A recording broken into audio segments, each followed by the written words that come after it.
आपके अपने YouTube channel सनातन धर्म पुनर्स्थापना में आपका हार्दिक अभिनंदन है। सनातन धर्म के अकाट्य विज्ञान को तर्क द्वारा समझने के लिए वीडियो को पूरा देखें और चैनल को लाइक, सब्सक्राइब एवं शेयर करें। सनातन संस्कृति दुनिया का सबसे बड़ा विज्ञान। तो आज का विषय है कि सनातन धर्म क्या है। ये प्रश्न तब उठता है जब हम किसी धर्म संसद या धर्म संगति में सम्मिलित होते हैं और उस धर्म चर्चा में जब किसी के द्वारा सनातन धर्म को पुनः स्थापित करने की बात कही जाती है या सनातन संस्कृति की ओर पुनः लौटने की बात कही जाती है, तब हमारे मन में ये प्रश्न उठता है कि सनातन धर्म को पुनः स्थापित करने के लिए या पुनः सनातन संस्कृति की ओर लौटने के लिए हमें क्या करना चाहिए। तो सनातन धर्म को पुनः स्थापित करने के लिए हम क्या करें, इससे पूर्व हमें ये ज्ञात होना अत्यंत आवश्यक है कि वास्तव में सनातन धर्म है क्या। सनातन धर्म को किसने बनाया, कब बनाया और क्यों बनाया। और सनातन धर्म को भली भांति समझने के लिए पहले हमें धर्म को समझना होगा कि धर्म किसे कहते हैं, इसकी परिभाषा क्या है। तो पहले हम धर्म को समझने का प्रयास करते हैं। धर्म का शाब्दिक अर्थ होता है धारण करने योग्य या सबसे उचित धारणा, अर्थात ऐसी धारणा जिसे सबको धारण करना चाहिए। अगर इसे सरल शब्दों में कहें तो ऐसे संस्कार जिन्हें धारण करने से स्वयं के साथ-साथ संपूर्ण जगत का कल्याण हो। तो ये तो हो गया धर्म। अब बात आती है कि फिर सनातन धर्म क्या है।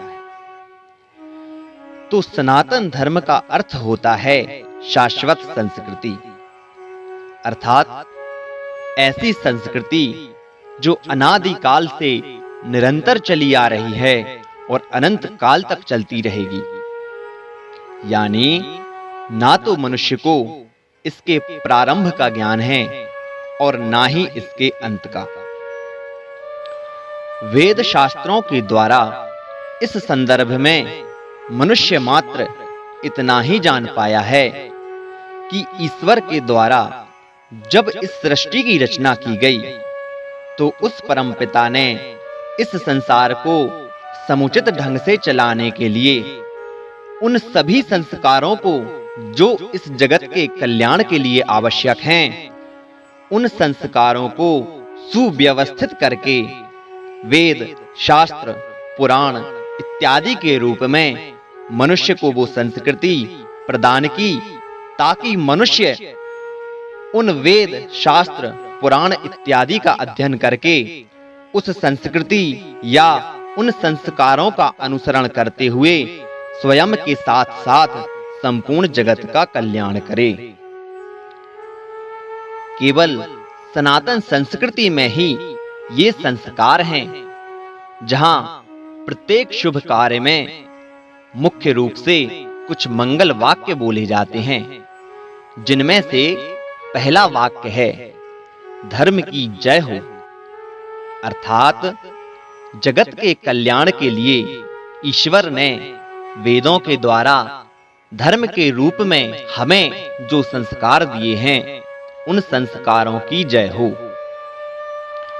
दूसरा वाक्य है अधर्म का नाश हो, अर्थात जो संस्कृति मनुष्य को ईश्वर द्वारा प्रदान की गई, उसे छोड़कर उसके विपरीत या उसके विरोध में ऐसी संस्कृतियों या विचारधाराओं का निर्माण जो जगत कल्याण के मार्ग में बाधक हैं। ऐसी संस्कृतियां धर्म नहीं अपितु अधर्म हैं, और इनका नाश ही संसार के हित में है। तीसरा वाक्य है, प्राणियों में सद्भावना हो।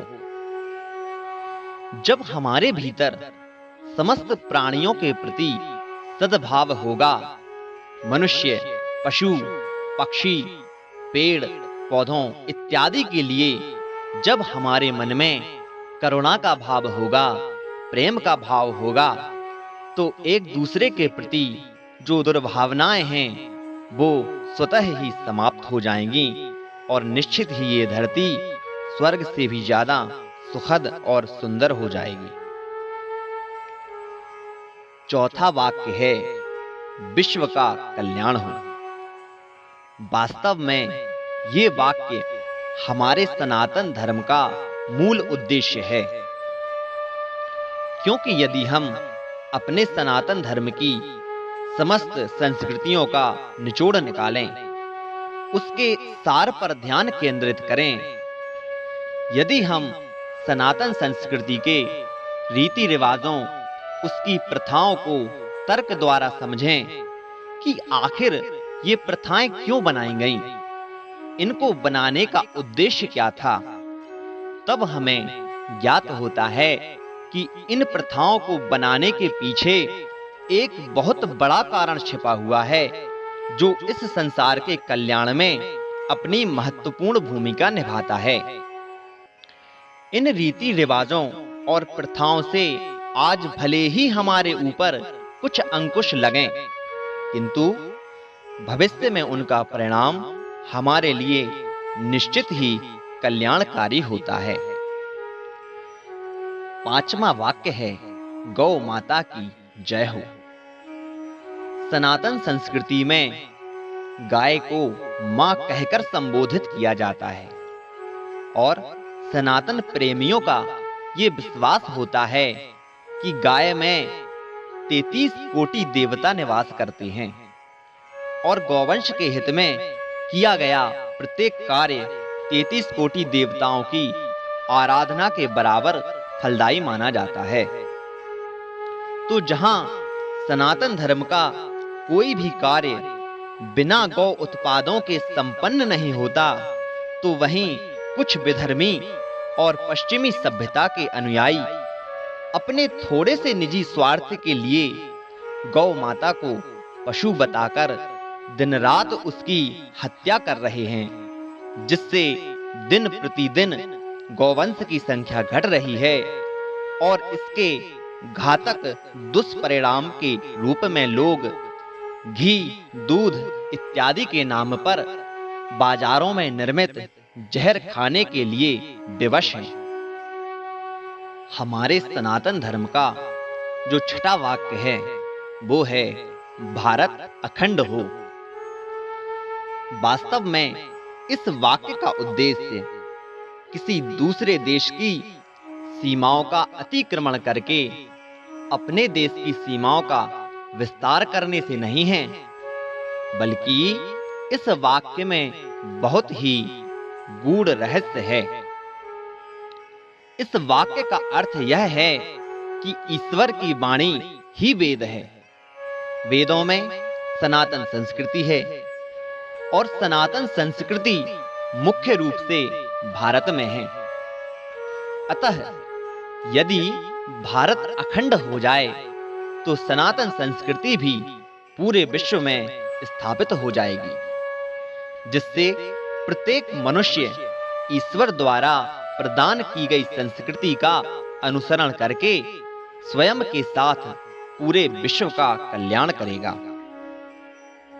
तो वास्तव में सनातन धर्म ही है जिसमें मनुष्य, पशु, पक्षी, अग्नि, जल, वायु, मिट्टी, सूर्य, चंद्रमा, पृथ्वी, आकाश इत्यादि उन समस्त तत्वों की पूजा की जाती है जो इस संसार के संचालन में कल्याणकारी है।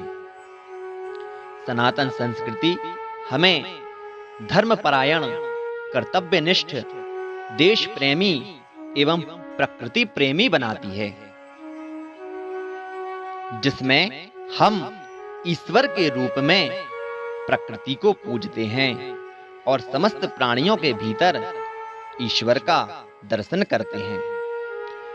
अतः हम ये गर्व से कह सकते हैं कि सनातन संस्कृति मात्र आस्था पर आधारित एक धर्म नहीं है, बल्कि सनातन संस्कृति तो युगों पूर्व सुव्यवस्थित किया हुआ एक अकाट्य विज्ञान है, जिसके अनेकों तथ्य आज भी आधुनिक विज्ञान की समझ से परे हैं।